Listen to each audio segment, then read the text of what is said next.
ইনশাআল্লাহ হযরত আমাদের সামনে গুরুত্বপূর্ণ বয়ান পেশ করবেন। বামের দিকে যারা দাঁড়িয়ে আছেন আপনাদের কাছে মেহেরবানি করে অনুরোধ করছি, সামিয়ানার নিচে কোনো জায়গা খালি আছে, আপনাদের কাছে মেহেরবানি করে অনুরোধ করছি আজকের মাহফিলের সৌন্দর্য বর্ধনের জন্য মাহফিলের সামিয়ানার নিচে বসে পড়ুন। ইনশাআল্লাহ এবারে আপনাদের সামনে অত্যন্ত গুরুত্বপূর্ণ আলোচনা করবেন জামিয়া মুসলিয়া ইসলামিয়া পীরের বাজার মাদ্রাসার ৪৭তম ইসলামী মহাসম্মেলনের মোহতারাম প্রধান অতিথি আল্লামা মুফতি হাসান জামিল দামাত বারাকাতুহুল আলিয়া। আসসালামু আলাইকুম ওয়া রাহমাতুল্লাহি ওয়া বারাকাতুহু। সুবহানাকা লা ইলাহা ইল্লা আনতা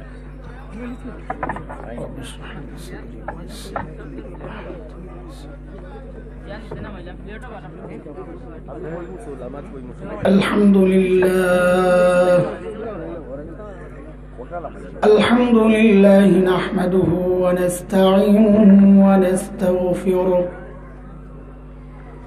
ونؤمن به ونتوكل عليه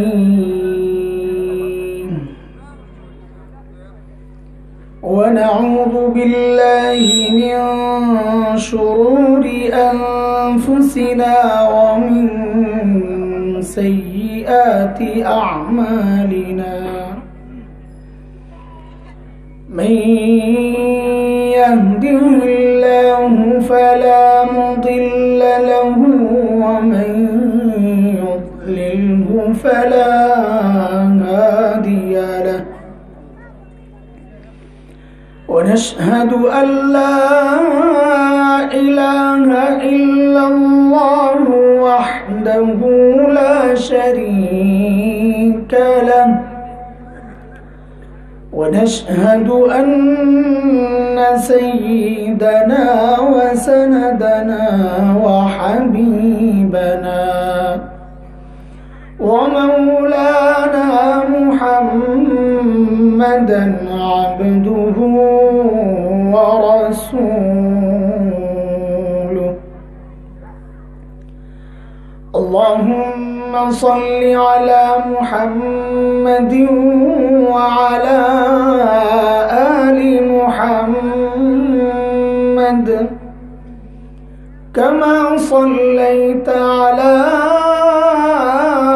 إبراهيم وعلى آل إبراهيم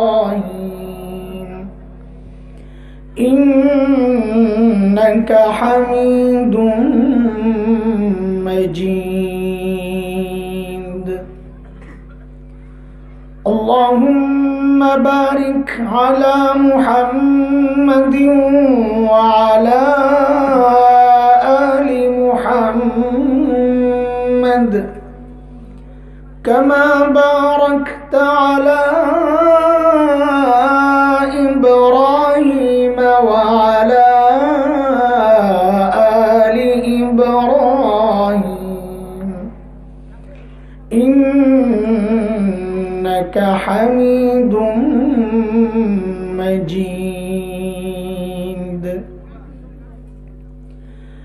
أما بعد فأعوذ بالله من الشيطان الرجيم.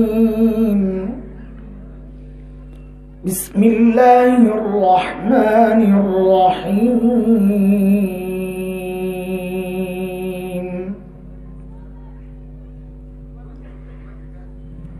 يا أيها الذين آمنوا اتقوا الله ولتنظر نفس ما قدمت لغد واتقوا الله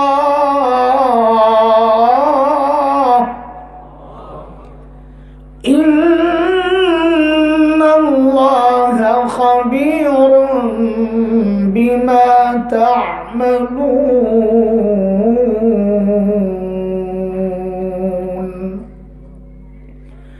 آمنت بالله صدق الله العلي العظيم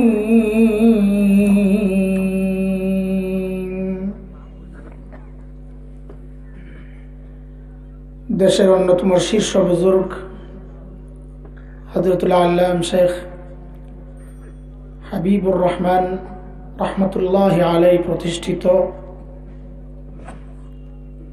জামিয়া মুহসিনিয়া ইসলামিয়া মাদ্রাসা কর্তৃক আয়োজিত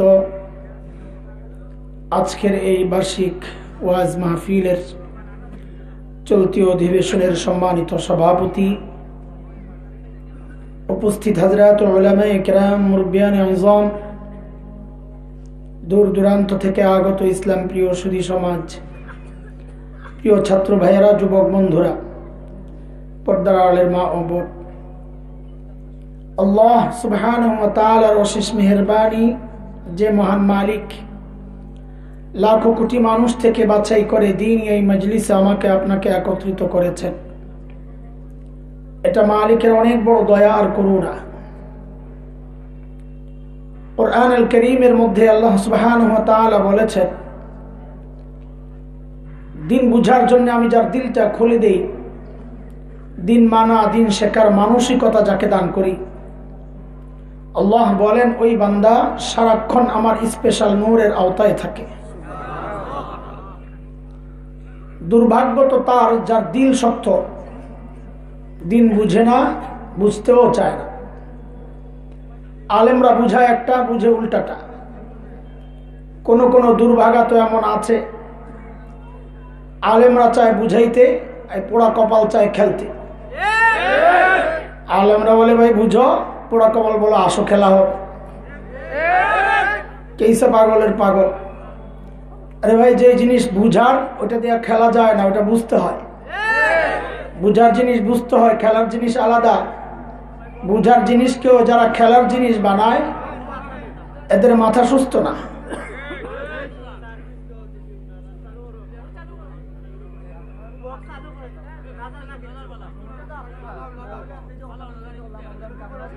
কি সমস্যা?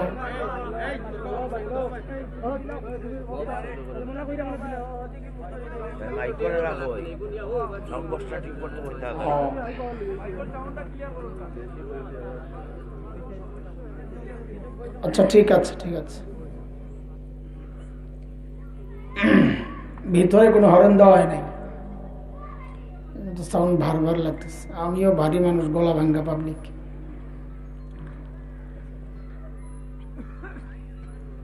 আল্লাহ তাআলা বলেন যাদের দিল শক্ত, দিন বুঝে না, এরা স্পষ্ট গুমরাহিতে নিমজ্জিত। সূরা জুমার আয়াত নম্বর 22 রব্বে কারীম বলেন, أفمن شرح الله صدره للإسلام فهو على نور من ربه فويل للقاسية قلوبهم من ذكر الله أولئك في ضلال مبين।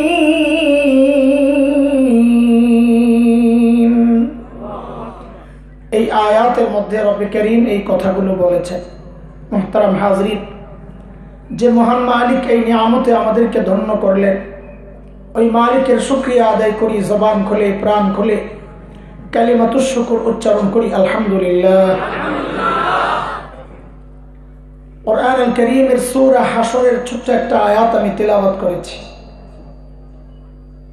যে আয়াতে আল্লাহ ঈমানদারকে ডেকে বলছেন, ও ঈমানদারেরা আল্লাহকে ভয় করো। দুইটা হুকুম করেছেন আল্লাহ তাআলা এই আয়াতে। প্রথম হুকুম হচ্ছে ঈমানদারেরা আল্লাহকে ভয় করো। এই বিষয়ে আমি কোনো কথা বলবো না। পরের যে হুকুমটা আল্লাহ বলেন, ওয়াল তানজুর নাফসুম মা কদ্দামাত লিগাদ, প্রত্যেকটা মানুষের উচিত তার আখিরাত নিয়ে চিন্তা করা। যে আমার আখিরাতের পুঁজি কি, কামাই কি, সম্বল কি, আমি আমার মালিকের সামনে কি নিয়ে দাঁড়াবো। এই চিন্তাটা প্রত্যেকটা মানুষের করা উচিত। এমন না শুধু শ্রোতারা চিন্তা করবে বক্তাবাদ, মুরিদরা চিন্তা করবে পীর সাহেববাদ, সাধারণ মানুষ চিন্তা করবে আলেমরাবাদ, মুসল্লিরা চিন্তা করবে ইমামবাদ। না, আল্লাহ বলেন প্রত্যেকটা মানুষের চিন্তা করা উচিত যে আমি আমার মালিকের সামনে কি পেশ করব। বলে আখিরাতের ফিকির করি বলেই তো এই মজলিসে আসছি, তাই না? না জিলাপি আছে, তবরক নাই, শেষে সিন্নি আছে। এখন যারা আসছে সিন্নির জন্য আসে না, এরপরে ঘুরে টুরে এই কিরে হঠাৎ করে আওয়াজ একটা বের হয়েছিল, তোর আওয়াজ মিস করতেছে কোনো জায়গায়, হঠাৎ করে একটু আওয়াজ আসছিল, তার বোঝা গেল মাইক তো লাগাইছে কিন্তু কানেকশন নাই। থাক থাক, আর বক্সার লাগালে করে না, ওই যে শেষে মার খেয়ে ভাই। বলে আখিরাতের ফিকিরই তো আসছি এখানে,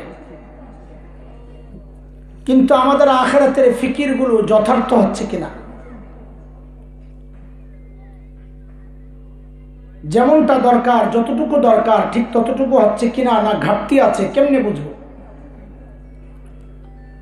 তো আল্লাহ সুবহানাহু ওয়া তাআলা হযরত সাহাবায়ে কেরাম রিদওয়ানুল্লাহি আলাইহিম আজমাইনদেরকে আমাদের নমুনা বানাইছেন, মডেল, যে তুমি তোমার ঈমানকে সাহাবীদের ঈমানের সাথে মিলায়া দেখো।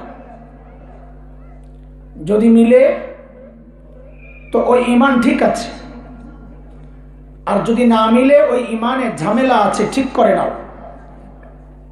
কার কথা? কথা বলা লাগবে আমার সাথে।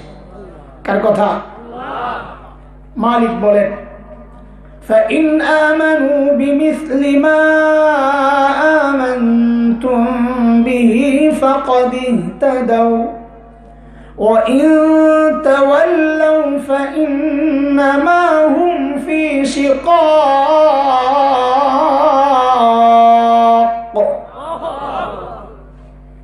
বলে তুমি তোমার তাকওয়াকে সাহাবীদের তাকওয়ার সাথে মিলাও। বলে কেন মিলাবো? তো আল্লাহ বলেন সাহাবীদের তাকওয়ার পরীক্ষা আমি নিয়েছি, ওই পরীক্ষায় তারা পাস, কাজেই তোমারটাও যদি মিলে তো তুমিও পাস।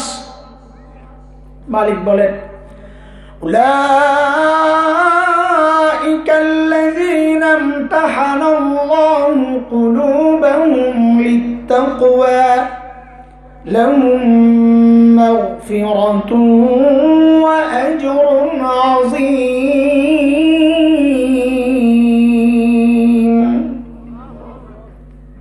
সূরা তাওবার মধ্যে আল্লাহ তাআলা আরো স্পষ্ট করে বলেছেন। মালিক বলেন والسابقون الأولون من المهاجرين والأنصار والذين اتبعوهم بإحسان رضي الله عنهم ورضوا عنه وأعد لهم جنات تجري تحتها الأنهار خالدين فيها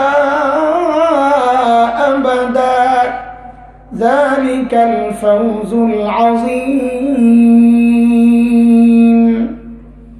আল্লাহ বলেন সাহাবীরা আমার উপর রাজি ছিল, আমিও তাদের উপর রাজি, তাদের জন্য আমি জান্নাত তৈরি করে রাখছি। তো বলে আল্লাহ আমাদের কি হবে? তো এই আয়াতের মধ্যে আল্লাহ ছোট্ট করে বলছেন ওয়াল্লাযীনা ইত্তাবাউহুম বিইহসান, যার ঈমান সাহাবীদের ঈমানের সাথে মিলে যাবে, যার আমল সাহাবীদের আমলের সাথে মিলে যাবে, আল্লাহ বলেন ওরে বান্দা আমি তোমার উপরেও রাজি, তোমার জন্য জান্নাত তৈরি করে রাখবো। এজন্য ভাই আমাদের আমলগুলোকে কাদের সাথে মিলায়া দেখা, বলেন বলেন।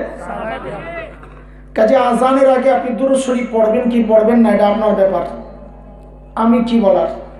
তবে একজন আলেম হিসাবে এতটুকু পরামর্শ দেই যে আপনি আপনার এই আমলকে সাহাবীদের আমলের সাথে মিলায়া দেখেন, যদি মিলে তো করেন, না মিললে ছেড়ে দেন। দরুদ শরীফ বসে পড়বেন না দাঁড়ায়া, শুয়ে পড়বেন না লাফায়া, আপনার ব্যাপার। জিলাপি আপনার প্রোগ্রাম, আপনার আমি কে বলার। তবে আলেম হিসাবে এতটুকু পরামর্শ যে আপনি আপনার আমলকে সাহাবীদের আমলের সাথে মিলাইয়া দেখেন, যদি মিলে করেন জিলাপি একটা আমারও দেন, আর যদি না মিলে ছেড়ে দেন। হিসাব সোজা না? ওই যে ব্যানার দেখে আসছি না, কোনো ভেজাল আছে? যাবে কি এগুলা? মানুষ এলাকায় মনে হচ্ছে চাষাবাদ করে না, খুব কম দেখলাম না। তো বুঝবেন কি, আমাদের এলাকায় টমেটোর যখন ফুল সিজন থাকে, একদম ফুল সিজন, এই ফেব্রুয়ারির মাঝামাঝি শেষের দিকে একদম, তখন টমেটো 5 টাকা কেজিও হয়ে যায়। আচ্ছা, আপনাদের এখানে ফুল সিজনে টমেটো সর্বনিম্ন কত টাকা হয়? 10 টাকা হয়। ও, তাইলে তো বেশি একটা গ্যাপ নাই। এইবার বলেন, এই 10 টাকার টমেটোটা ফ্রেশ না ভেজাল? ফ্রেশ। ফ্রেশ জিনিস খাইলেন 10 টাকায়, আর ভেজালটা খাইলেন 100 টাকা। এই নি কারবার। এটা উল্টা হয়ে গেল না? ফ্রেশটা খাওয়া দরকার ছিল 100 টাকায়, ভেজালটা খাওয়া দরকার ছিল 10 টাকায়। এই উল্টাটা কেন হইল বলেন তো? সিজন, সিজন আর আনসিজনের ব্যাপার। সিজনের জিনিস ফ্রেশ হয়, দাম অ্যাকুরেট হয়, যা আছে তাই, এটাই অরিজিনাল দাম, কম না, কম বলা যাবে না। অফ সিজনের জিনিস হয় ভেজাল, কিন্তু রেট হয়। এটা বুঝছেন আপনারা? যদি এটা বুঝেন তো মনে মনে একটা সুখ অনুভূতি আপনার আসবে। পাগলের সুখ মনে মনে কথা আর কি। একা একা যখন দোয়া করবেন, আল্লাহর সাথে একান্তে যখন কথাবার্তা চালাবেন, তখন ঠিক এই সূত্রটা দিয়েই আল্লাহকে ধরবেন শক্ত করে। আল্লাহ, আমাকে তো ইবাদতের সিজন নবী যুগে পাঠাও নাই, পাঠাইছো তো অফ সিজনে, ফাসাদের জামানায়, শেষ জামানায়। বলে তো কি হয়েছে? বলে আমার আমলে একটু ভেজাল হবে, কিন্তু রেটটা কিন্তু হাতে আমাদের সময় কম, না হয় এই যে একটা ব্যাখ্যা দিলাম, এটা আন্দাজি না, এটা হাদিসে ইঙ্গিত আছে। শেষ জমানায় সুন্নত আঁকড়ায়া ধরলে নবী বলেছেন শাহাদাতের মর্যাদা পাওয়া যায়। তো কি বোঝা গেল? সুন্নতের রেট বেড়ে গেছে না? তো বোঝা গেল কি, শেষ জমানায় আমলের রেট বেড়ে যায়। এটাই আমাদের বড় সান্ত্বনা। একটা জিনিস খেয়াল করেন, সাহাবীদের আমলের সাথে আমাদের মৌলিক পার্থক্য কোন জায়গায়? মৌলিক পার্থক্য এটা বুঝলে তো সামনের কথাগুলো বুঝে আসবে। দেখেন, ছোটবেলায় আমরাও খেলাধুলা করেছি, লেখাপড়া করেছি। লেখাপড়া যে করছি, মাদ্রাসার পোলা বানারা আবার দলিল বানাইব খেলাধুলার জন্য, যে হুজুরই খেলছে আর আমরা কি। লেখাপড়া করছি, ক্লাসে বরাবর 1 নাম্বার সবসময়। ব্রেন ছিল একদম সাফ, কিতাবের একদম মূল কিতাব শুদ্ধ মুখস্থ করছে। এগুলো শুনলে এখন বাচ্চারা বলবে এগুলা কি সম্ভব? কি কয় না কয়, পড়াই শুনাইতে পারি না। ওলামায়ে কেরাম বুঝবেন, আপনারা বুঝবেন না, যারা মাদ্রাসাওয়ালা তারা বুঝবে। ছোট্ট ছোট্ট কিতাবের ইবারত শুদ্ধা একদম আগা থেকে পড়াস, ছেড়ে দিলে আমারে বোঝা যাইতো না কোন জায়গায় শুরু আর কোন জায়গায় শেষ। আরবি সফাতুল মাসাদির মুখস্থ করছি, তো আগাটু পুরা আন্নাসর মদদ কানাল খরদুল্লাহ কানাল দখল দাখনাল কওদু বেতনা তলব তলব কানাল হাবুনা আল হারফু কেজি কোনা সাতর জুবানাল মাতর মে বরসনাল খরদামে শরবান আল্লাম সুচনা চলছে গাড়ি যাত্রা। নাহমির মুখস্থ করছি, তো আগা গোড়া ফার্সি ইবারত বেদান শেখ আল্লাহ তাআলা কে মুখতাসির মজবুত রে আলমিনা ওয়া মুনতাজি বাযি মুরাদ লিল মারিফাত ইস্তিখাযা মুতি মুহাম্মদ তাসরিফ আসানি বাকাইফ তারবির মত ওয়াজুদ মারিফাত রব্বানা সাদখান তানা তৌফিক আল্লাহ তাআলা মুখেও বাজে না। আরবি সবচেয়ে কঠিন ইবারত আরবি সাহিত্যের কোনটা? মাকামাতে হারিরি, সবাই জানে। তা আমি তো মাকামাত দিয়ে তারাবি পড়াইতে পারবো, পাবলিক টের পাইব না। আমি কোরআন শরীফ পড়তেছি না, অন্য কোনো আরবি পড়তেছি। আলা আন্নি ওয়া নাকমাদিনাল ফাতিনুল মুতাগাবি ওয়া নাদআনি মুহিব্বুল মাহাবি লা কাদু আখলুসু মিন গুমরিন জাহিল আও যী গিমরিন মুতাজাহিল يدع عني لهذا الوضع ويندد بأنه من مناهي الشرع ومن نقد الأشياء بعين المعقول وأنعم النظر في مباني الأصول نظم هذه المقامات في سلك الإفادات وسلك مسلك الموضوعات عن الأجماوات والجمادات. الله أكبر. الركض يا لمنا كرويا الله يكرمك কথাগুলো বলতেছি এই জন্য পোলাপান আবার খেলাকে দলিল না বানায়, পারলে এটারও দলিল বানাইছে এক সাইড না। তো খেলাধুলা করছি, লেখাপড়াও করছি। এখনকার বাচ্চারা খেলাধুলাও করে লেখাপড়াও করে, তো পার্থক্য কোন জায়গায়? সমান সমান তাহলে না? আমরা লেখাপড়ার ফাঁকে ফাঁকে খেলাধুলা করছি, আর এখনকার বাচ্চারা খেলাধুলার ফাঁকে ফাঁকে লেখাপড়া করে। পার্থক্য হলো এটা। ঠিক সাহাবায়ে কেরামের সাথে আমাদের পার্থক্যের মূল পয়েন্ট জায়গা এটা।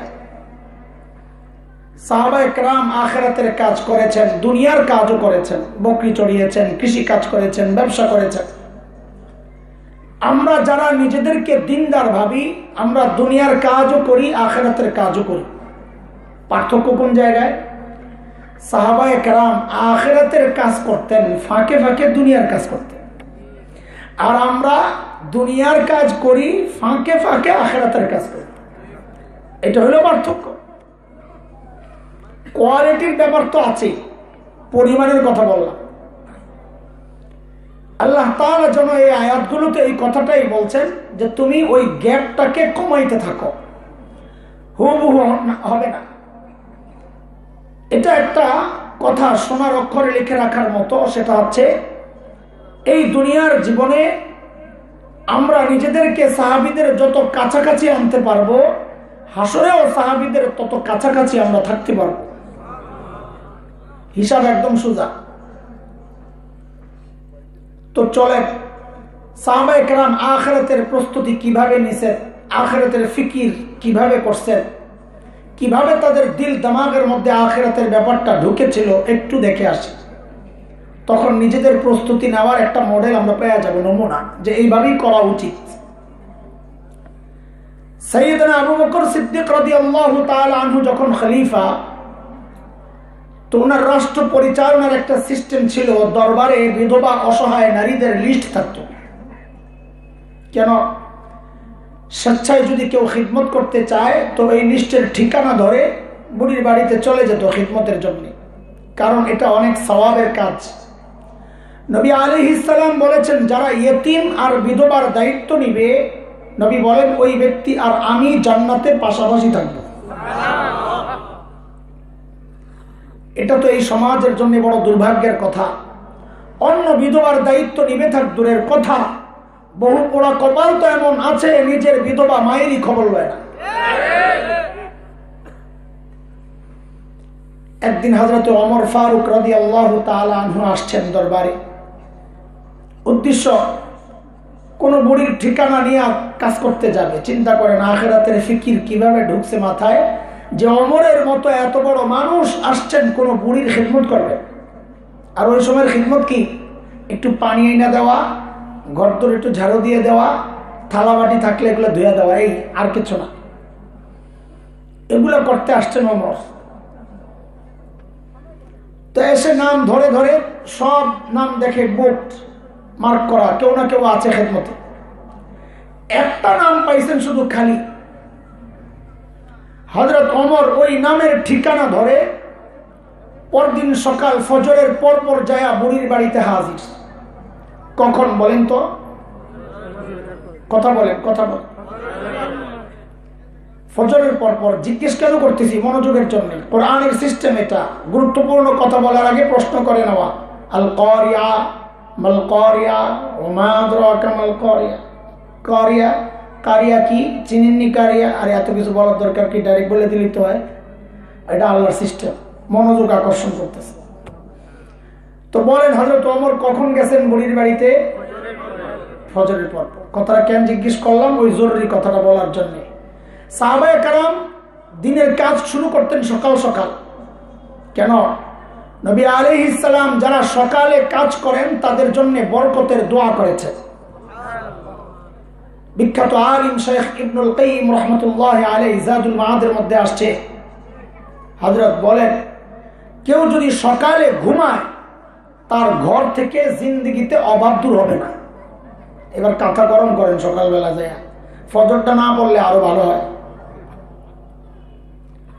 পরদিন সকাল সাইয়েদনা উমর ইবনুল খাত্তাব বুড়ির দরজা নক করে বলে, মারে আপনার ঘরের কাজগুলো করার জন্য আমি উমর ইবনুল খাত্তাব হাজির। বুড়ি ভেতর থেকে জবাব দেন, বাবারে প্রতিদিন যে আল্লাহর বান্দা আমার ঘরের কাজগুলো করেন তিনি তো ইতিমধ্যেই কাজ করে চলে গেছেন। এই কখন? ফজরের আগে। হযরত ওমর চিন্তা করলেন তাইলে আমাকে আরো আগে আসা লাগবে। ওই চিন্তায় সাইয়েদনা ওমর পরদিন ফজরের আজানের ওয়াক্ত বুড়ির দরজা নক করে বলে, মারি আপনার ঘরের কাজগুলো করার জন্য আমি ওমর ইবনুল খাত্তাব হাজির। আজকেও বুড়ি জবাব দিচ্ছেন, বাবারে প্রতিদিন যে আল্লাহর বান্দা আমার ঘরের কাজগুলো করেন তিনি ইতিমধ্যেই কাজ করে চলে গেছেন। কখন? হযরত ওমর চিন্তা করলেন তাইলে আমাকে আরো আগে আসা লাগবে। ওই চিন্তায় সাইয়েদনা ওমর ইবনুল খাত্তাব পরদিন তাহাজ্জুদের ওয়াক্ত বুড়ির দরজা নক করে বলে, মারে আপনার ঘরের কাজগুলো করার জন্য আমি ওমর ইবনুল খাত্তাব হাজির। হযরত ওমরকে অবাক করে বুড়ি জবাব দিচ্ছেন, বাবারে প্রতিদিন যে আল্লাহর বান্দা আমার ঘরের কাজগুলো করেন তিনি ইতিমধ্যেই কাজ করে চলে গেছেন। ও ভাই কখন কখন চিনেননি তাহাজ্জুদের ওয়াক্ত? কখন? আর কথা বলে। আচ্ছা আপনারা চুপচাপ থাকতেছেন কি? ব্যাপারটা কি? সব কাম আমার আপনাদের। আচ্ছা এটা বুঝেন, একটু না বুঝলে তো শেষে কথা কইবেন না। আপনাদের এলাকায় দৌড়ায় কি দিয়া? হাত দিয়া না পাও দিয়া? পাও দিয়া দৌড়ায়? আল্লাহ, তো ঢাকার সাথে মিল আছে। আচ্ছা বলেন তো, এটা তো স্কুল মাঠ না মাদ্রাসা মাঠ, যদি একটা বাচ্চাকে এখান থেকে ছেড়ে দেওয়া হয় যে ফুল স্পিডে দৌড়া, ওদিকে খুব দৌড়ায় ওই পার গেছে, ওই মাথায় যাওয়ার পর হাতগুলা বান্ধা হয়েছে, বাইদা বলতেছে এইবার আগের মতো স্পিডে আবার ফেরত যা, পারবে? দৌড়ের স্পিড কমে যাবে কেন? হাত দিয়ে তো দৌড়ায় না। হ্যাঁ, হাত দৌড়ায় না ঠিক, কিন্তু পাও যখন দৌড়ায় তখন হাতের একটা ভূমিকা থাকে। হাত নড়ে চড়ে আর বলে তুই একা না, তোর সাথে আমরাও আসি দোস্ত, চল। তখন পাও চলার মধ্যে গতি পায়। এবার বক্তা তো বয়ান করবে, কাম তো আমারই এটা, কিন্তু আপনারা যদি হাতের ভূমিকা না নেন, সাথে একটু নড়াচড়া না দেন, আমার কথা বের হবে না।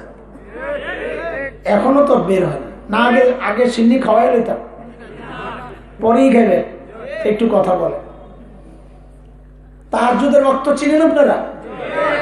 কখন? 1 ঘন্টা 2 ঘন্টা এক একজন এক একটা বলবে, এটা তো মুফতি সাহেবদের কথা, আমি ওইদিকে যাব না। আমার কাছে একটা ডিজিটাল ব্যাখ্যা আছে, ডিজিটাল ব্যাখ্যা তাহাজ্জুদের ওয়াক্তের। সেটা হলো এই যুগের পোলাপান যখন ফেসবুক আর ইউটিউব বন্ধ করে ঘুমাইতে যায়, ওটা হলো তাহাজ্জুদের ওয়াক্ত। এত করে সবচেয়ে বিপদে আছে রাতে যারা চুরি করতো, এরা যেই ঘরেই যায় চুরি করতে, দরজার চিপা আর জানালার ফাঁক দিয়া যখন দেখে ঘুমাইছে কিনা, দেখে কোনো না কোনো আল্লাহর বান্দা আসমানের দিকে মোনাজাত দিয়ে শুয়ে রয়েছে। কথা ঠিক? বেহায়াগুলো আবার হাসে, শরম নাই, গজব তো এই জন্যই আসে। এইবার যায় হযরত ওমরের টনক নড়ছে, কিরে এত রাতে কে কাজ করতে আসে?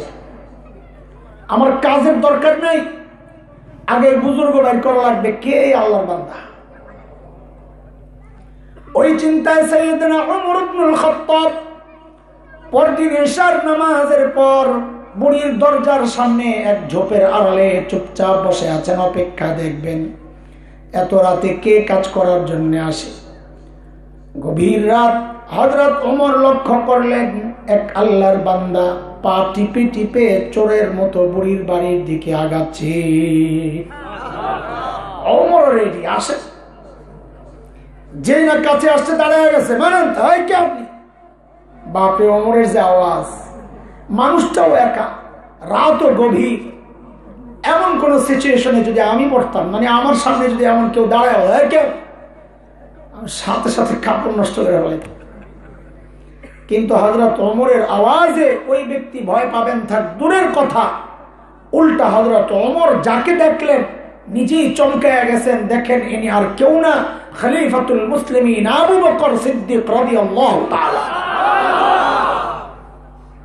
ওমর তো অবাক হয়ে গেছেন, আবু বকর আপনি? পায়ের দিকে তাকায়া দেখেন জুতা নাই। খুব খেপছেন ওমর। আবু বকরকে ওমর বড় মহব্বত করতেন, এমনি লেগে থাকতেন। ওই লাগা মানে আমার ক্ষমতার গুতাগুতির লাগা না, কার চেয়ে কে বেশি আমল করতে পারে ওই লাগা।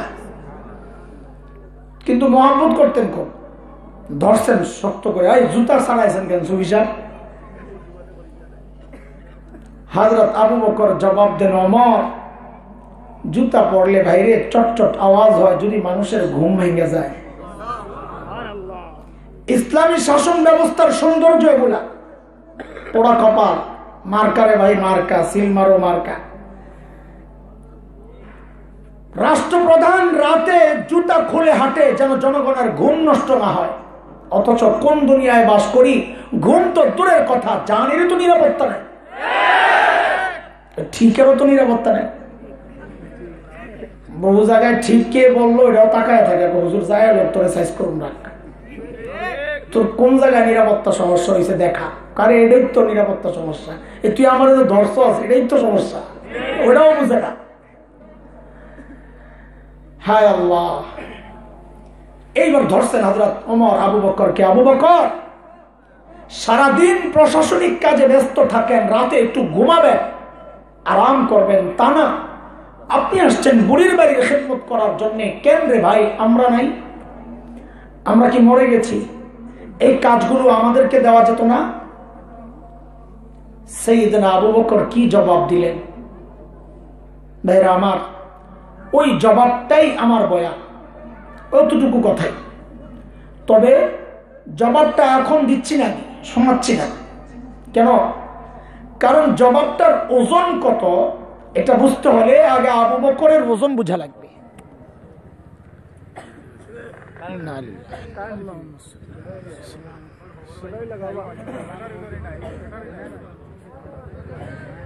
দেখা করিস, তোরে খুশি করে দেব। তা আপনি মনে মনে হাসবেন, নিজে ভিক্ষা করে খায় আবার আমারে বলে খুশি করবে। কিন্তু একই কথা যদি এলাকার এমপি সাহেব আপনাকে বলেন, এই কালকে একটু দেখা করে খুশি করে দিব, তখন কি মনে মনে হাসবেন না আশাবাদী হবেন? কেন? কথা তো একটাই, ওই যে ব্যক্তির ওজন বেড়ে গেছে তো কথারও ওজন বেড়ে গেছে। কথা নাই মাঝখানে, কথা নাই। আরে না, এই ঠিক না, ওই যে কে জানি ফোনে কথা বলতেছে, আল্লাহর বান্দা ভাবতেছে অন্ধকারে কে আর আমারে দেখবে। চেহারা নাইলে গোপন করলেন, আওয়াজটারে কি করবেন? আয় আল্লাহ, ইন্না লিল্লাহি ওয়া ইন্না ইলাইহি রাজিউন। সাল্লাল্লাহু আলাইহি ওয়া সাল্লাম। আস্তাগফিরুল্লাহাল আযীম ওয়া আতুবু ইলাইহি। আল্লাহুম্মা আনতা রাব্বি লা ইলাহা ইল্লা আনতা خلقتني وأنا عبدك وأنا على عهدك ووعدك ما استطعت أعوذ بك من شر ما صنعت أبوء لك بنعمتك علي وأبوء بذنبي فاغفر لي فإنه لا يغفر الذنوب إلا أنت। চলেন আমরা একটু একটু করে আগাইতে থাকি। আলহামদুলিল্লাহ। জেনারেটর না,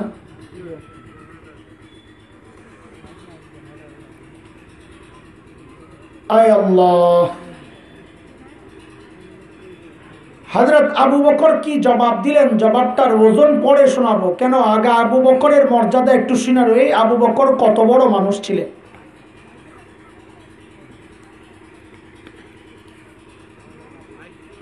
একদিন হযরত ওমর রাদিয়াল্লাহু তাআলা আনহু আসছেন আবু বকরের কাছে, এসে বলেন কি, দোস্ত আপনার সাথে একটা লেনদেন করতে চাই। তো আবু বকর জিজ্ঞেস করেন, ওমর কি লেনদেন করবেন আপনি বলেন না। তা হযরত ওমর বলেন, আবু বকর আমার সারা জিন্দেগির আমল যা আমি করছি জীবনে সব আপনারই দিয়ে দিতে চাই।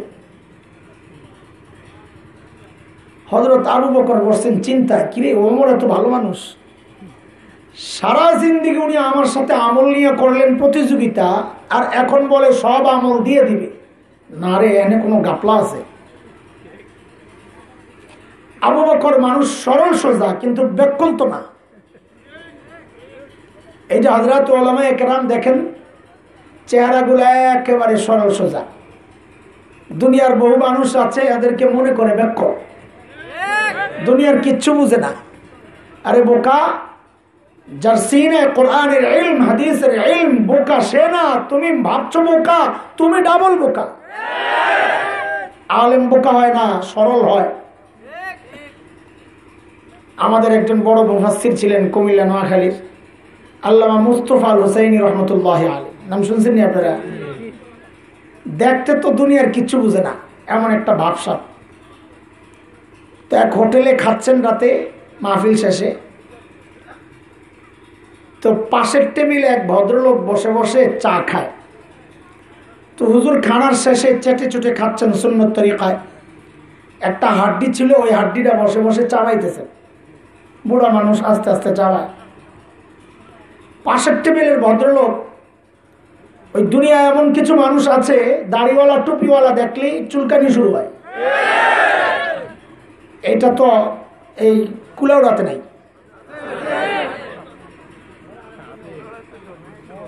তো ওই বেটাও বসে বসে ওই কাম করতেছে, দেখতেছে হুজুর যে হাড্ডি খায়, হ্যাঁ তো বসে বসে চা খায়, ভাবতেছে এই সুযোগটা হাতছাড়া করা যায় না, হুজুরকে যায় একটু খোঁচা মাইরা দিয়ে আসে। তো চায়ের কাপটা হাতি নিয়ে হুজুরের টেবিলের সামনে এসে দাঁড়ায় বলে, এক্সকিউজ মি। ইয়েস বলেন। বলে আচ্ছা হুজুর, ওই যে হুজুরটা হাড্ডি খেতেছে, বলে আচ্ছা বলেন তো হুজুর, আপনাদের এলাকায় কুত্তায় কি খায়?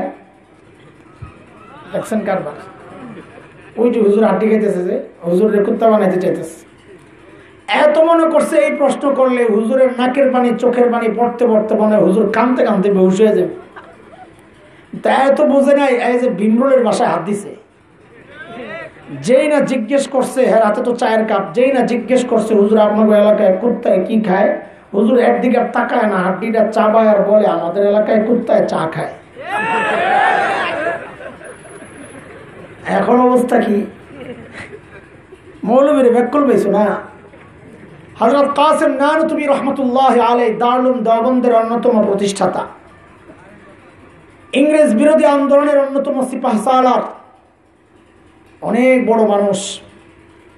দেওবন্দ মাদ্রাসার ঠিক লাগোয়া ছোট্ট একটা মসজিদ, নাম হইল ছাত্তা মসজিদ। হযরত ওই মসজিদে থাকতেন। ইংরেজরা টের পাইয়া চারদিক থেকে ঘেরাও করছে, গ্রেফতার করবে। হযরত ভিতরেই আছেন, একটা গেঞ্জি গায়ে দেওয়া, লুঙ্গি পরা, মসজিদ ঝাড়ু দেন, সাদা সিধা জিন্দিগি। তো ইংরেজরা ভেতরে ঢুকছে, ঢুইকা হযরতকে তো আর চেনে না তারা, তখন তার তোমার মতো ওই ক্লিক ক্লিক ছিল না, ফেসবুক ছিল না যে হযরতের ছবি ঘুরে ঘুরে বেড়ায়। ইংরেজরা মানুষ চিনে, চেহারা চিনে না। এখন আইসা দেখে যে মসজিদ ঝাড়ু দেয়, তো মনে করছে এটা তো কাসেম নানতুবি না, কারণ এগো ধারণা হইলো এত বড় নেতা, পেটটা তো কমপক্ষে আমাদের দেওয়ানবাড়ি হুজুরের মতো হওয়া দরকার। মানুষের চিন্তা তো এমনই, যত বড় পেট তত বড় বিশ্বাস। তো যায়া কাসেম নানতুবি কি জিজ্ঞেস করতেছে, আয় কাসেম নানতুবি কাহায়? এখন কাসেম নানতুবি পড়ছেন বড় বিপদে।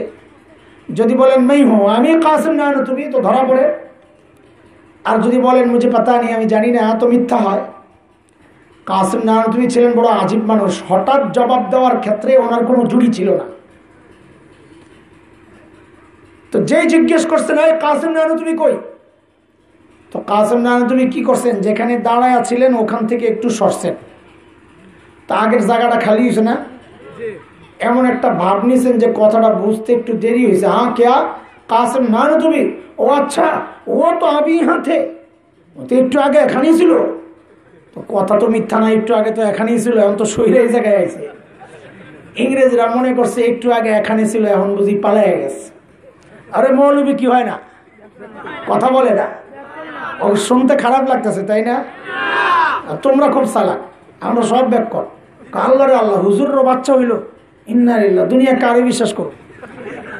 মানে মানুষের ধারণা আমাদের কোনো দুনিয়ার সাথে কোনো যোগাযোগ থাকবো না, আমরা খালি আপনাকে তাবিজ দেখুন আর আপনাকে খতম পড়ুন আর জানাজা পড়ামো। এখন তো জানাজা অবাদ দিয়ে লেছেন, নিজেরাই পড়বেন, ঘোষণা দিয়ে দিচ্ছেন। আমার কাম আরো কমাই দিতেছে, কি যে করুন সামনে আল্লাহ জানে। পরে আমরা যখন আপনাকে কামে নেমে যাবো, তো না খায় থাকা লাগবো, মনে রেখেন কথা। আল্লাহ আল্লাহ। সাইয়েদনা আবু বকর মানুষ সরল সোজা ছিলেন, কিন্তু কি ছিলেন না? বোকা না, ব্যাককল না। আচ্ছা, আবু বকরের একটা শোনাই শুরু যখন করছি। হিজরতের রাত, নবী আর আবু বকর মদিনার পথে সাল্লাল্লাহু আলাইহি ওয়াসাল্লাম। বহুদূর পর্যন্ত খবর ছড়ায় গেছে যে মক্কা থেকে পালায় আসতেছে, এদেরকে ধরলেই 100 পুরস্কার। অনেক দূরে এক কাফেলার হাতে নবী আর আবু বকর ধরা পড়ছে। হযরত আবু বকর সামনে, নবী আলাইহিস সালাম পেছনে, কিন্তু ওরাও চিনে না, আবু বকর কেউ চিনে না, নবী কেউ চিনে না। ওই যে ক্লিক ক্লিক ছিল না, মূল সমস্যা এই জায়গায়। ফেসবুক আসছিল না, তো এই জন্য চিনে না। ফেসবুক থাকলে চিনতো যে এই যে বাইরেছে, ধরতে পারলে 100 পুরস্কার। তারা ধৈরাই সন্দেহ করছে, যেহেতু মক্কার দিক থেকে আসছে, তা আবু বকর সামনে, যেহেতু আবু বকর কি ধরছে, ধৈরা জিজ্ঞেস করতেছে, মাম্মাক, তোমার সাথে এই লোককে? তো আবু বকর বলছেন ভালো বিপদে, যদি বলেন লা আরিফ, আমি চিনি না, তো মিথ্যা হয়, সিদ্দিক কাটা যায় আবু বকরের। আর যদি বলেন ইনি আমার নবী, তো নবুয়ত শেষ হয়, ধরে নিয়ে নবীকে মেরে ফেলে।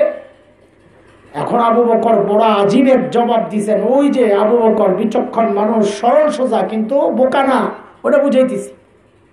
সাইয়েদনা আবু বকর হঠাৎ করে জবাব দিয়ে দিলেন, হাযার রাজুল ইয়াহদিনি, লোকটা আমারে রাস্তা দেখায়। এখন বিষয়টা, সুবহানাল্লাহ তো পড়ছেন, যেটা বুঝছেন ওইটা বইলাই সুবহানাল্লাহ পড়ছেন, ঠিক আছে, কিন্তু বিষয়টা আরো গভীর। এরা মনে করছে পাহাড়ি এলাকা, এই লোক রাস্তা চেনে না, পিছনের বেটা এর রাস্তা দেখায়, ডাইনে বামে সোজা, ডাইনে বামে সোজা, এই কাম করে, বুঝি রাস্তা দেখায়, মানি তো এটা। কিন্তু আবু বকরের চিন্তা আরেকটা। আবু বকর চিন্তা করছেন, হাযার রাজুল ইয়াহদিনি ইলাল জান্নাহ, লোকটা আমাকে জান্নাতের রাস্তা দেখায়। মিথ্যা হয়েছে কথা? হ্যাঁ, এটা হলো বিচক্ষণতা। সাইয়েদনা ওমর ইবনুল খাত্তাব যখন বললেন, আবু বকর, আমার সারা জিন্দেগীর আমল আবু বকর আমি আপনাকে দিতে চাই। হযরত আবু বকর জবাব দেন, ওমর, বুঝলাম তো সারা জিন্দেগীর আমল দিয়ে দিবেন, একটু বলেন না আমার কি দেওয়া লাগবে? আবার আমার সারা জিন্দেগীর আমল চাই বসে নিয়ে, আবার তাইলে তুই বলা। হযরত ওমর বলেন, না আবু বকর, না, বেশি কিছু চাই না। বলে কমটাই কি? বলে আবু বকর, ওই যে হিজরতের সময়, পালানোর সময় নবীর সাথে সাউর গুহায় যে 3 দিন লুকায়া ছিলেন আবু বকর, ওই 3 দিন আমাকে দিয়ে দিবেন, আমি আমার সারা জিন্দেগীর আমল আপনাকে দিয়ে দিব। কয়দিন? কয়দিন? হায় আল্লাহ, কোনটা যে একটু বেশি চলে, আইডি একটু বেশি চলে, বড় কষ্ট হইতেছে। থাক থাক থাক, এখন বললে আর মাথা যাবো, রাহুলে আরো ঝামেলা করবো। ভাই তুই বসে বসে দুরূদ শরীফ পড়ছেন, আল্লাহ সহজ করে দেয়।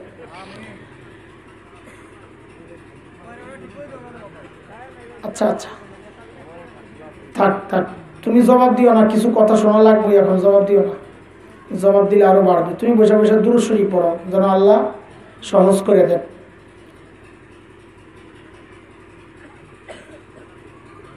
সাইয়েদনা ওমর, খেয়াল করেন ভাই, খেয়াল করেন, সাইয়েদনা ওমর কি বুঝলেন? গোমর যে এই 3 দিন আমল আবু বকর যা করছে, আমার সারা জিন্দেগীর আমলের চেয়ে দামি, কি এমন গোমর পাইলেন?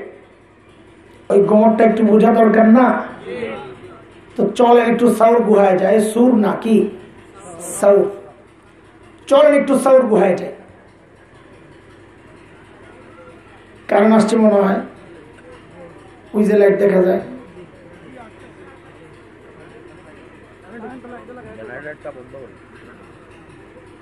বেটা এটাও আমার খবর রাখা লাগবো, তুই খবর লবি না কারণ আইসা না আইসি ঠেলা আমি খাইতেছি তো না, আমারই তো খবর লওয়া লাগবো, কি করবে? হ্যাঁ তোর সমস্যা নাই, হ্যাঁ তো দুরূদ শরীফে লাগাই দিয়েছে সাল্লাল্লাহু আলাইহি ওয়াসাল্লাম।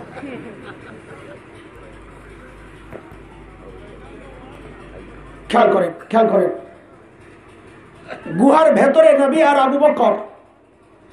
আচ্ছা গুহার ভেতরে পরে ঢুকেন, আগে গুহার মুখটারে একটু বন্ধ করে আসি। চলে গুহার মুখের মধ্যে কে কে বাসা বানাইছিল একটু বলেন তো। আজকে আপনাদের ওয়াজের পরীক্ষা হবে, কত ওয়াজ শোনেন দেখি মনে রাখছেন। সঠিক উত্তরদাতা, সঠিক উত্তরে একবার এদিকে যায় আওয়াজ, একবার এদিকে আসে। সঠিক উত্তরদাতাকে এই মহসিনিয়া মাদ্রাসার পক্ষ থেকে পুরস্কার দেওয়া হবে ইনশাআল্লাহ। দিবেন না? মাদ্রাসাওয়ালা আসনা দিয়ে দিবেন না হুজুর? সঠিক উত্তরদাতাকে হুজুর বলছেন পুরস্কার দেওয়া হবে। বলেন তো গুহার মুখের মধ্যে কে কে বাসা বানাইছিল? মাকড়সা, কবুতর। মাশাআল্লাহ, ওয়াজ মনে রাখছেন, কিন্তু পুরস্কার এই জায়গায় না, সামনে। আচ্ছা বলেন এইবার, ওই সাপ মুখের মধ্যে বানাইছে। দুইটার লই আমি আছি বিপদে, আর 3 নাম্বার বানায়, পরে বুঝবেন কেন আমি এই কথাটা কইতেছি। আচ্ছা বলেন তো কবুতর ডিম পারছিল কয়টা? কর। সঠিক উত্তরদাতাকে পুরস্কার দেওয়া হবে মহসিনিয়া মাদ্রাসার পক্ষ থেকে। কবুতর ডিম পারছিল কয়টা? দেখি কি ওয়াজ আপনারা মনে রাখেন না, আমরা বই লেখারি জায়গা আর ভুলে যান আপনারা। 3টা, 4টা, 1টা, 1টা, 3টা, 4টা। আর কোন মতামত আসেনি? 2টা। মাশাআল্লাহ, মাশাআল্লাহ, কিছু মনে আছে দেখা যায় ওয়াজ। এখন তো আশেকে রাসূলরা বলবে কি, এই ওয়াহাবি মৌলবী আইসা নবী আলাইহিস সালামের সাথে সংশ্লিষ্ট একটা গল্প নিয়ে দেখি তামাশা করতেছে। হ্যাঁ ভাই, আসলেই আমি তামাশা করতেছি। কেন? কারণ মুহাদ্দিসরা বলেছে কবুতরের গল্পটা পুরাই জাল, বানোয়াট, মিথ্যা কথা। কবুতরই নাই, আমরা ডিম গন্ধ গন্ধে শেষ। পুরস্কার লেগেও রেডি, আবার হুজুর দেওয়ার জন্য প্রস্তুত। মাশাআল্লাহ, হুজুর তো রাজি হয়েছে আমার কথা আগায় নেওয়ার জন্য। হুজুরও জানেন মুহাদ্দিসদের কথা, কবুতরের গল্প জাল, এটা বানোয়াট। আমরা দুইটারে রাখছি, এর মধ্যে একটা বানোয়াট, এর মধ্যে আরেকজনে বাড়াইছে সাপও আছে, তো 3টা বানোয়াট বাইরে দেবো। দুটারে লই আছে বিপদে, আরেকটা বাড়ায়। আপনাদের দোষ না, দোষ আমাদের। এই মিথ্যা গল্পগুলো আমরাই তো শোনাইছি আপনাদেরকে মজা দেওয়ার জন্য। মিথ্যা মিথ্যা কাহিনী বইলা বইলা, আয় কি ওয়াজ রে, সুবহানাল্লাহ। হ্যাঁ, মাকড়সার জালের গল্পটাকে নিয়েও কোন কোন মুহাদ্দিস বলেছেন এটাও মিথ্যা, তবে অনেক মুহাদ্দিস বলেছেন না এটা মিথ্যা না, তবে দুর্বল। দুর্বলের ব্যাপারে কারো কোনো দ্বিমত নাই, দুর্বল। যেহেতু ঘটনা বর্ণনার ক্ষেত্রে, কারো মর্যাদা বর্ণনার ক্ষেত্রে দুর্বল বর্ণনা আনা যায়, এই জন্য আমি মাকড়সার বিষয়টা একটু আলোচনা করতে চাই।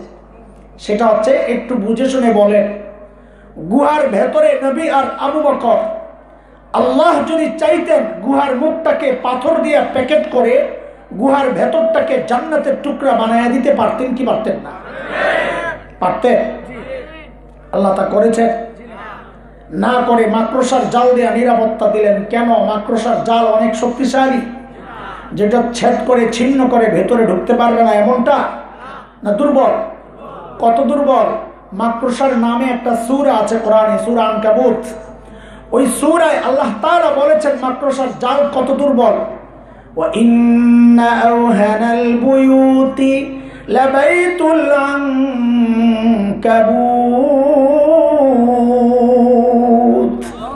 জগতের সবচাইতে দুর্বল ঘরের নাম হচ্ছে মাকড়সার ঘর। তাইলে আল্লাহ তাআলা নবী আর আবু বকরকে এই দুর্বল ঘর দিয়ে কেন নিরাপত্তা দিলেন? আল্লাহ আমাকে আপনাকে দেখায়া দিচ্ছেন, এই জগতের মানুষ দেখো, আমি যদি আমার দ্বীনকে বাঁচাতে চাই তা আমার পারমাণবিক অস্ত্র লাগে না, লাখো সৈন্য লাগে না, ট্যাঙ্ক কামান লাগে না, যুদ্ধ বিমান লাগে না, সাবমেরিন লাগে না। আমি আমার দ্বীনকে বাঁচাতে চাইলে মাকড়সার জাল দিয়েই বাঁচাইয়া দিতে পারি। দরকার আবু বকরের ঈমান। ঈমান যদি ঠিক থাকে, অস্ত্রের জন্য মুসলমান হারে নাই, মুসলমান পরাজিত হয়েছে এই পর্যন্ত যতবার, ইমানি দুর্বলতার কারণে। অস্ত্রের শক্তি তো জিতে নাই, আবার অস্ত্রের কারণেও হারে নাই। যদি জিতেছে ইমানের কারণে জিতেছে, যদি হেরেছে তো ইমানের কারণেই হেরেছে।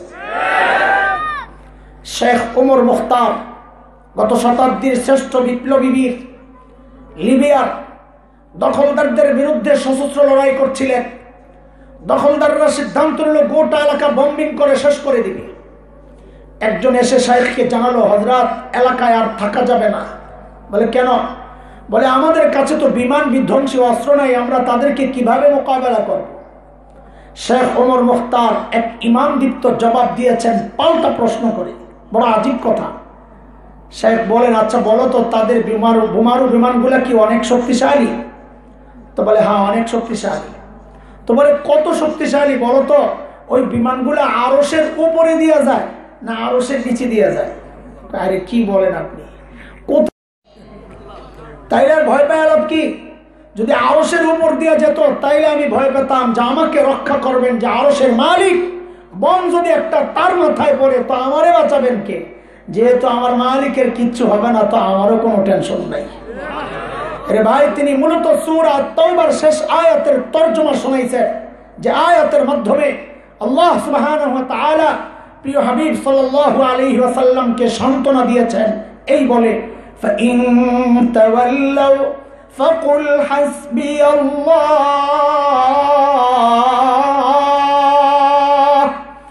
لا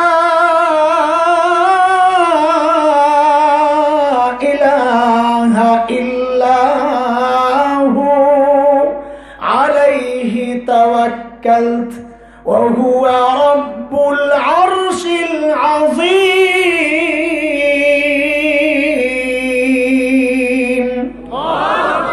নবী আপনি জগৎবাসীকে জানাইয়া দেন, যদি তারা আপনাকে অসহযোগিতা করে, আপনার পক্ষে না থাকে, আপনি জানাইয়া দেন দরকার নেই তোমাদের সহযোগিতা। হাসবি আল্লাহ, আমার জন্য আমার আল্লাহ যথেষ্ট, তিনি ছাড়া কোনো মাবুদ নাই। আমার ভরসা কেবলই তার উপর। তার ক্ষমতা জানো, তিনি আরশে আজিমের রব, আরশে আজিমের মালিক। এরে ভাই আমার, আজকে কেউ কেউ রক্তচক্ষু দেখায় আমাদেরকে, লাল চক্ষু দেখায়, হাত ভাঙতে চায়, ঘাড় মটকাতে চায়, মারতে চায়, হুমকি দেয়, ধমকি দেয়। তোমরাও ঘাবড়ে যাও, কথা বলা বন্ধ করে দাও, নিশ্চুপ হয়ে যাও, বোমা শয়তান হয়ে যাও। কারণ কলিজার মধ্যে ভয় আছে। কিসের ভয়? ইতিহাস জানো, মালিকের সিস্টেম। সূরা আহজাব আয়াত 62 মালিক বলেছেন, সুন্নাতাল্লাহিল্লাতী ক্বাদ খালাত মিন ক্বাবলু ওয়া লান তাজিদা লিসুন্নাতিল্লাহি তাবদীলা। আল্লাহর সিস্টেম আগে যা ছিল এখনো তাই, সিস্টেমের কোনো হেরফের নাই। আগের সিস্টেম হচ্ছে, নমরুদের মালিক ছিল না, নমরুদ ধ্বংস হয়েছে। ফিরাউনের মালিক ছিল না, ফিরাউন ধ্বংস হয়েছে। ইব্রাহিম আলাইহিস সালামের মালিক ছিল, নবী ইব্রাহিম জিতে গেছেন। মুসা আলাইহিস সালামের মালিক ছিল, মুসা আলাইহিস সালাম জিতে গেছেন। বিলাল হাবশীদের মালিক ছিল, বিলাল হাবশীরাও জিতে গেছেন। আজকে আমাদেরকে যারা হুমকি ধমকি দেয়, কাদের ইশারায় এখানে লাফায় আমরা বুঝি। ওই দাদারাও মাঝে মধ্যে হুমকি দেয় বাংলাদেশ দখল করার। তোমরাও ঘাবড়ে যাও। কেন ঘাবড়াও? ইমান কোথায়? ইমানই চেতনা পক্ষে লালন করে পাল্টা হুমকি দিয়ে দাও। কুলাঙ্গাররা শুনে রাখ, আমার দেশ দখল করবি তার দূরের কথা, খোদার কসম আমরা তো স্বপ্ন দেখি দিল্লির লাল কেল্লায় আবারও কালিমার পতাকা পথ পথ করে উঠবে ইনশাআল্লাহ, পথ পথ করে উঠবে ইনশাআল্লাহ। হাতিয়ার বারাকুদের হাতিয়ার, শাপলার হাতিয়ার, সাবিলুনা সাবিলুনা, তরিকুনা তরিকুনা, বিয়েটিত রক্ত, রক্তের বন্যায়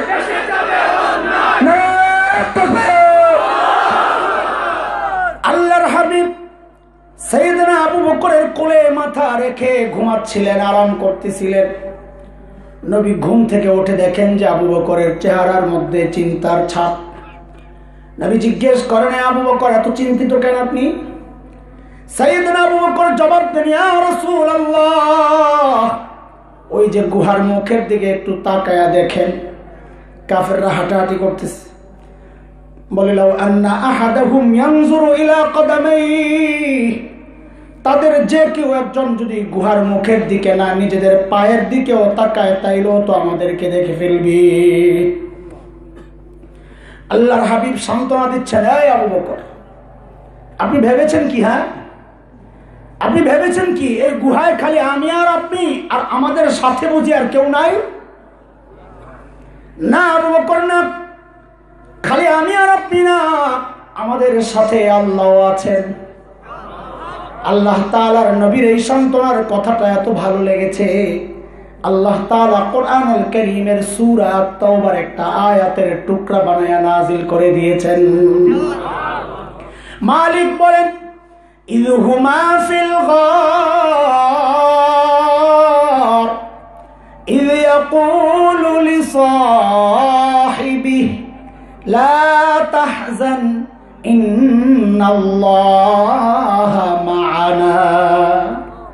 দুইজন যখন গুহায়, একজন যখন তার সাহাবীকে বললেন, মানে নবী যখন আবু বকরকে বললেন, খুব সূক্ষ্ম বিষয় এখানে আবু বকরের মর্যাদা, আমি মর্যাদাই তো শোনাইতেছি, দেখেন এখানে কি সূক্ষ্ম মর্যাদা।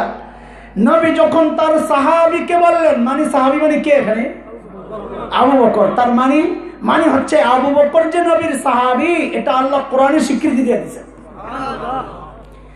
ইয হুমা ফিল গার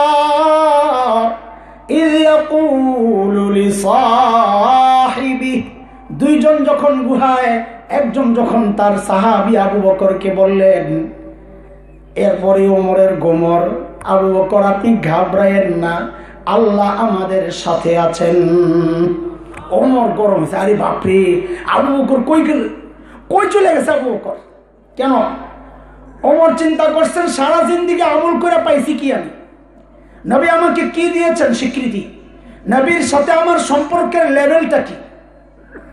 নবী বলেছেন, লাউ কানা বাদি নবিয়্যুন লাকানা ওমর, আমার পরে যদি কেউ নবী হতো ওমর হতো। বলেন তো আমার সাথে, আমার পরে যদি, বলেন কোথায় কোথায়, কবে কবে কবে? আমার পরে যদি কেউ নবী হতো, কে হতো? ওমর। বুঝে গেছেন নবীর সাথে আমার সম্পর্কের লেভেলটা হচ্ছে বাদিয়তের, আগে আর পরে। নবী বলেন, ওমর আপনার সাথে আমার সম্পর্কের লেভেল হচ্ছে আমি আগে আর আপনি পরে। কিন্তু ওমর বলে, ঠিক আছে, এটা তো বহুত ভালো কথা, অনেক দামি একটা সম্পত্তিটা আমার জন্যে। কিন্তু আবু বকর তো চলে গেছে ধরা ছোঁয়ার বাইরে। কেন? আবু বকরকে নবী বলেন, আবু বকর আপনার সাথে সম্পর্কের লেভেল কিন্তু বাদিয়তের না, আগে আর পরে না, মা'ানা মাইয়াতের সাথে সাথে। আবু বকর আমিও আপনার সাথে, আল্লাহ আপনার সাথে। ওমর চিন্তা করছেন, সারা জিন্দেগির আমল লাগবে না, যেটা দিয়ে পাইছি বাদিয়তের মুকুট, আগে আর পরের মুকুট, আমার ওই 3 দিন দিয়ে দেন, তাইলে আমি মাইয়াতের মুকুট পাওয়া যাব, নবীর সাথে সাথে অবস্থানের মর্যাদা পাওয়া যাব। এরে দোস্ত, এই গোমর বুঝেছেন ওমর, আবু বকর বুঝেন নাই। আবু বকর কি ছিলেন না? দাঁড় করায় কিন্তু মুরগি বানায় রাখুন, পড়া না পারলে। আমার উল্টা পাল্টা চলবো না, এক লাইনে কথা কইতেছি, হারাই গেলে কেমনি? আবু বকর কি ছিলেন না? তাইলে এই গোমর বুঝেন নাই আবু বকর? কি জবাব দিলেন আবু বকর? হাই হাই, 12-13 বছর হবে আগে হাকিমুল ইসলাম আমাদের কারি তৈয়ব রহমতুল্লাহ আলাইহির একটা লেখায় যখন এই কথাটা, এই জবাবটা পড়ি, আল্লাহি আল্লাহকে হাজির নাজির রেখে বলছি, আমি সাথে সাথে কেঁদে ফেলছি। আরে কি মানুষ আবু বকর রে, হায় কি মানুষ আবু বকর। সাইয়েদনা আবু বকর জবাব দিচ্ছেন, ওমর বলেন কি আপনি? আরে ওমর বলেন কি, এই 3 দিন যদি আপনাকে দিয়ে দেয় ওমর, আমার আর থাকে কি রে ভাই, জীবনে তো কিছু করতে পারি নাই, এই 3 দিনই তো আমার পুঁজি আর চালান। আবু বকর বলে, জীবনে কিছু করতে পারি নাই, আর আমি আপনি ভাবতেছি কত কিছু করছি, জান্নাত না জানি আল্লাহ কয়েকটা রেডি করে রাখছে। অথচ আবু বকর দ্বীনের জন্য, নবীর জন্য কি করেন নাই, কি করেন নাই আবু বকর। হিজরতের রাতে নবী আলাইহিস সালাম যায় আবু বকরের দরজায় খালি টোকা মারছেন, সাথে সাথে দরজা খুলে গেছে। নবী তো অবাক হয়ে গেছেন, আবু বকর আপনি ঘুমান নাই? সাইয়েদনা আবু বকর জবাব দেন, ইয়া রাসূলুল্লাহ, ওই যে 6 মাস আগে বলেছিলেন আবু বকর বাড়ি ছাড়তে হইতে পারে, আপনি সঙ্গে থাকবেন। ও আল্লাহর হাবিব, সেই 6 মাসের আগে শোনা কথার পর থেকে আজ পর্যন্ত এই পিঠকে কোনোদিন বিছানার সাথে লাগাই নাই। তাহলে ঘুমান নাই আবু বকর? বলে হ্যাঁ ঘুমাইছি হচ্ছে এই দরজাকে বালিশ বানায়া দাঁড়ায়া দাঁড়ায়া হেলান দিয়া ঘুমাইছি। কখন আপনি ডাক দেন, উঠতে উঠতে যদি দেরি হয়, আপনার যদি কোনো ক্ষতি হয়, কষ্ট হয়, আমি দরজাকে বালিশ বানায়া দাঁড়ায়া দাঁড়ায়া ঘুমাইছি। ওই আবু বকর বলতেছেন আমি তো জীবনে কিছু করতে পারি নাই, ওমর দিয়ে দিলে আমার আর থাকি কি। আবু বকরের মর্যাদা শোনাইতেছি আপনাদেরকে। শেষ আরেকটা মর্যাদা শোনাইয়া ফিনিশিং দিকে যেতে হবে, এশার আজান হয়ে যাবে। তাবুকের যুদ্ধ, নবী আলাইহিস সালাম চাঁদা চেয়েছেন, এই কার কাছে কি আছে দাও। হযরত ওমর তো আজকে মহা খুশি, কেন চাঁদার ব্যাপার আসছে তো আবু বকরকে আজকে হারাইয়া দেওয়ার সুবর্ণ সুযোগ। কারণ আবু বকরের তো নাই কিছু, দিবে কি। ওমরের চিন্তা এটা। দৌড়ে ঘরে গেছেন খুশি, যাই ঘরে যা ছিল নামায়া 2 ভাগ করছেন। ওমরের ঘরেও যা আমারও আপনার মতো খাট পালং ফ্রিজ আর এসি আছিল, ব্যাপারটা এমন না। আবু বকরের চেয়ে একটু বেশি আর কি, নাই কিচ্ছু হেরো।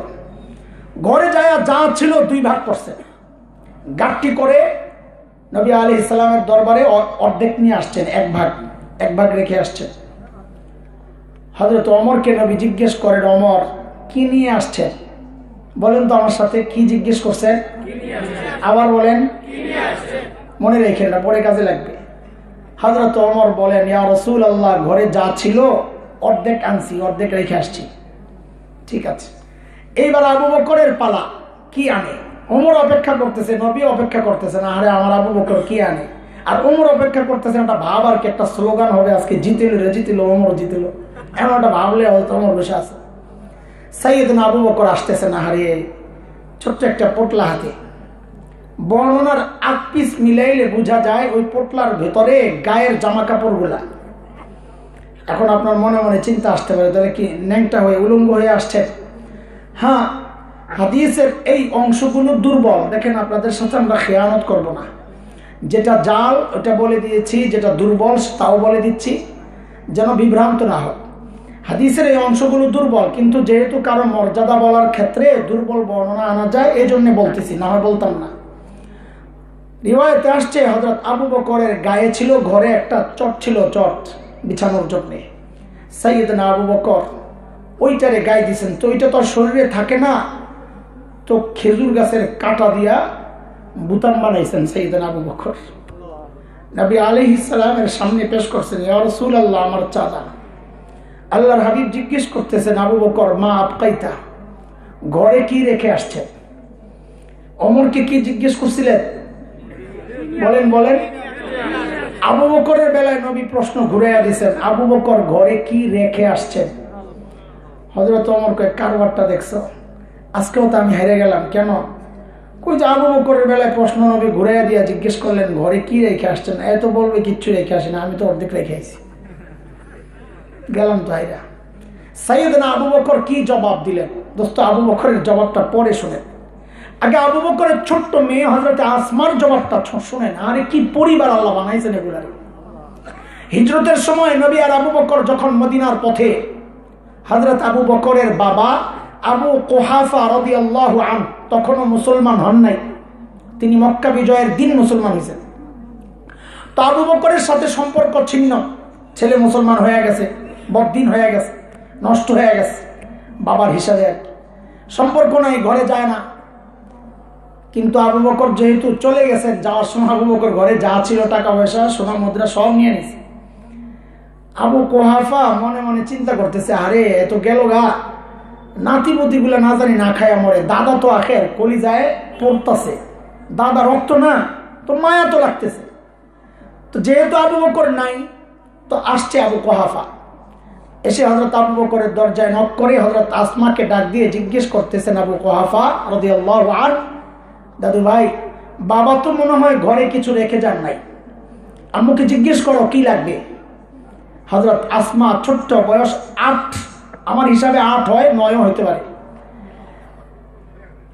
8 বছরের একটা পিচ্ছি ছোট্ট বাচ্চা, কি বুঝে জবাব দিচ্ছেন, দাদু ভাই আপনি কোনো টেনশন করেন না, বাবা যাওয়ার সময় ঘরে যথেষ্ট পরিমাণ রেখে গেছেন। আবু কুহাফা চলে গেছে। কিছু দূর গিয়ে আবু কুহাফার মাথায় আসছে, আরে আমার ছেলেকে তো আমি চিনি, সে যেই লেভেলের পাগল, এই পাগল আবার ঘরে যথেষ্ট পরিমাণ রেখে যাবে, কথাটার মধ্যে কোনো গ্যাপ আছে, গাপলা আছে। আবু কুহাফা আবার আসছেন, আয়েশা হযরত আসমাকে ডাক দিয়ে জিজ্ঞেস করতেছেন, দাদু ভাই একটু বলো না বাবা ঘরে যথেষ্ট পরিমাণ কি রেখে গেছেন, একটু বলো না। হযরত আসমা জবাব দিচ্ছেন, দাদু ভাই আব্বা যাওয়ার সময় ঘরে আল্লাহ আর তার রাসূলকে রেখে গেছে, আপনি কোনো টেনশন করেন না। ওই ছোট্ট বাচ্চার জবাব যদি এই হয় তো বাবা আবু বকরের জবাব কি হইতে পারে?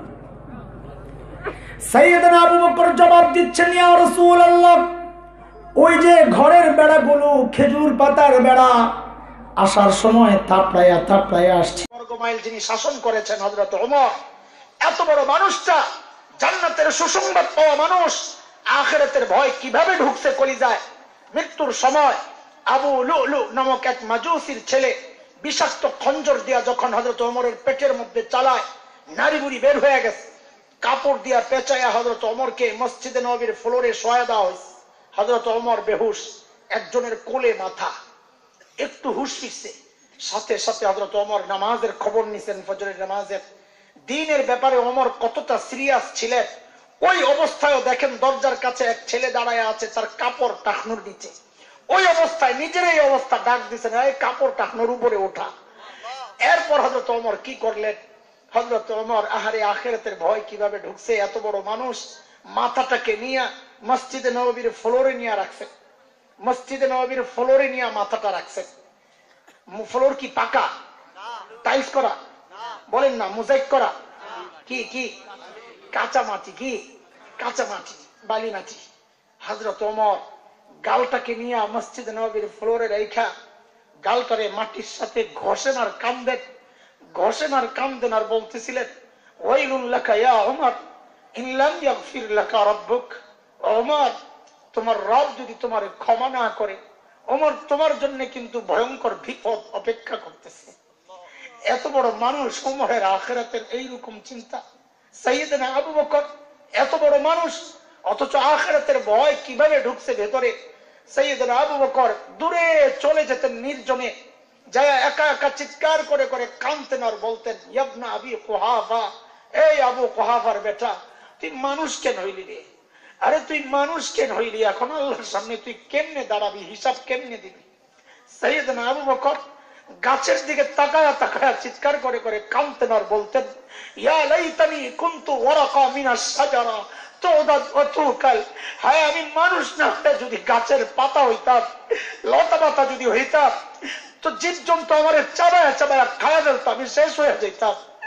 আল্লাহর আদালতে আর আমাকে দাঁড়াইতে হইতো না, এখন কেমনি হিসাব দিব? এরে ভাই, এত বড় মানুষ, তারা জান্নাতের সুসংবাদ পাওয়া দুইজনই, তাদের কলিজায় আখিরাতের ওই রকম চিন্তা। আরে এমন চিন্তা তো হওয়া দরকার ছিল আমার মতো জালিমের। অথচ আমাদের কারো চেহারার দিকে তাকাইলে মনে হয় না এই মানুষটার আখিরাতের কোন ফিকির আছে। কেন রে ভাই বলেন তো? কে আমাকে গ্যারান্টি দিল যে আমাদের মৃত্যুর যন্ত্রণা হবে না? আরে ওমর তো গ্যারান্টি পাওয়া মানুষ, ওমরু ফিল জান্নাহ। আবু বকর তো গ্যারান্টি পাওয়া মানুষ, আবু বকর ফিল জান্নাহ। আমাকে আপনাকে কে গ্যারান্টি দিল যে আমাদের কবরে আযাব হবে না? কে গ্যারান্টি দিছে যে কবরের আযাব হবে না? বলেন। ওমর তো গ্যারান্টি পাওয়া মানুষ, আমাকে আপনাকে কে গ্যারান্টি দিছে যে আমরা জাহান্নাম থেকে বেঁচে যাব, জান্নাত পেয়ে যাব? কেন এমন অবস্থা? ভাব দেখলে মনে হয় অনেক দেরিতে মারা যাব, সময় আছে হাতে। আরে কে জানে এই মজলিসে এমন মানুষ আছে যার কাফনের কাপড়টাও দোকানে চলে আসছে। এমনও তো খবর কালকেই পাইতে পারেন, বয়ান করে গেছে মাওলানা হাসান জামিল তো দুনিয়ায় নাই। এর যুবক ভাই আমার, তোমার এই জীবন দামি হায়াতের একটা ভাগ তুমি ইউটিউবে দাও, একটা ভাগ ইন্টারনেট ফেসবুককে দাও, একটা ভাগ খেলোয়াড়দেরকে দাও, নায়ক নায়িকাকে দাও, গায়ক গায়িকাকে দাও, সন্তানকে দাও, বাবাকে দাও, মাকে দাও, স্বামীকে দাও, স্ত্রীকে দাও, বন্ধু বান্ধবকে দাও। অথচ বড় আফসোসের কথা, এই নিয়ামত যে মালিক দিয়েছেন ওই মালিকের ভাগে একটু টাইম পড়ে না। আমার তোমার হাতে সময় নাই মালিককে একটু টাইম দেওয়ার। আরে জালিম, আমি আর তুমি ছাড়া জগতের সবাই মালিককে টাইম দেয়।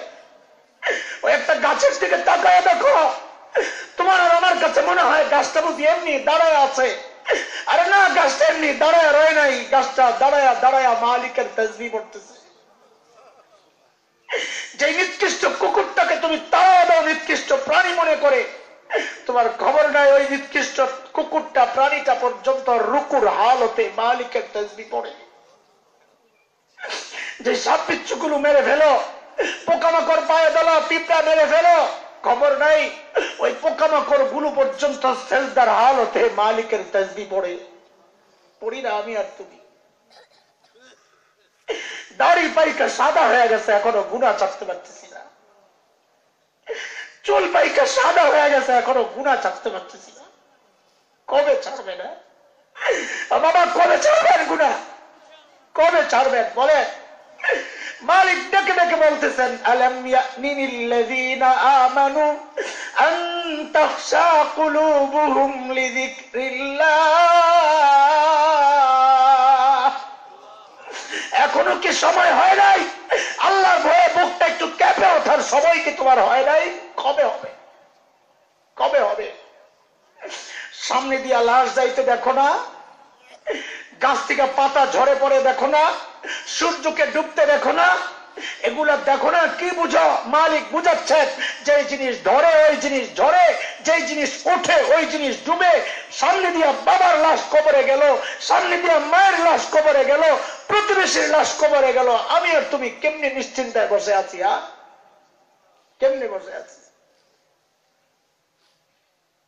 বিশ্বে প্রতিদিন 2 লক্ষের কাছাকাছি মানুষ মারা যায়, প্রায় 4 লক্ষের মতো মানুষ জন্ম নেয়, প্রায় 2 লক্ষ মানুষ প্রতিদিন মারা যায় কম বেশ। এই 2 লক্ষর মধ্যে আমি তুমি তো যে কোনো মুহূর্তে পড়ে যেতে পারি।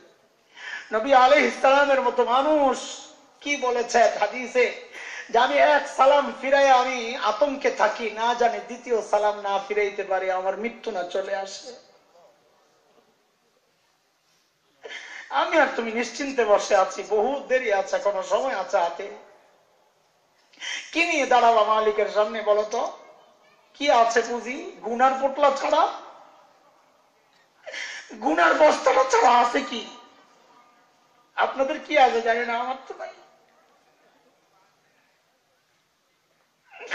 মালিক ধরে ফেললে বাঁচার কোনো উপায় নাই। যার কারণে হযরত ওমর তিলাওয়াত করতেছিলেন আর কাঁদতেছিলেন, ওয়াকিফুহুম ইন্নাহুম মাসউলুন। এই আয়াত তিলাওয়াত করতেছেন আর কাঁদতেছেন ফুপায়া ফুপায়া। কেন?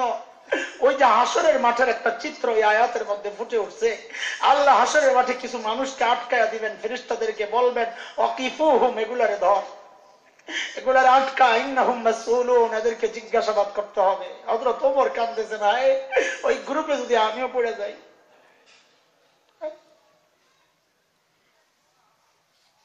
এত বড় মানুষদের এইরকম চিন্তা, চিন্তা নাই আমার আপনার। কে গ্যারান্টি দিছে বলেন না? কোথেকে গ্যারান্টি আমি আপনি পেয়ে গেলাম যে নিশ্চিন্তায় বসে আছি? ওই জন্য আল্লাহ তাআলা আমাদের দিল নাড়ানোর জন্য যেন আল্লাহ ডাক দিয়ে বলছেন, ইয়া আইয়ুহাল্লাযীনা আমানুত্তাকুল্লাহ ওয়াল তানজুর নাফসুম মা কদ্দামাত লিগাদিন ওয়াত্তাকুল্লাহ। প্রত্যেকটা মানুষের উচিত তার আখিরাত নিয়ে চিন্তা করা, যে হায় আমি আমার মালিকের সামনে কি পেশ করব, আমার পুঁজি কি, কামাই কি। আল্লাহ তাআলা আমাদের সবাইকে আখিরাতের জন্য পুরোপুরি প্রস্তুত হওয়ার তৌফিক দান করেন, আমিন। হযরতে সাহাবায়ে কেরামের নমুনায় আদলে তাদেরকে নমুনা বানায়া, মডেল বানায়া আল্লাহ তাআলা আখিরাতের জন্য প্রস্তুত হওয়ার তৌফিক দেন, আমিন। ওয়া আখিরু দাওয়ানা আলহামদুলিল্লাহি রাব্বিল আলামিন। হ্যাঁ, আজ বলবেন না।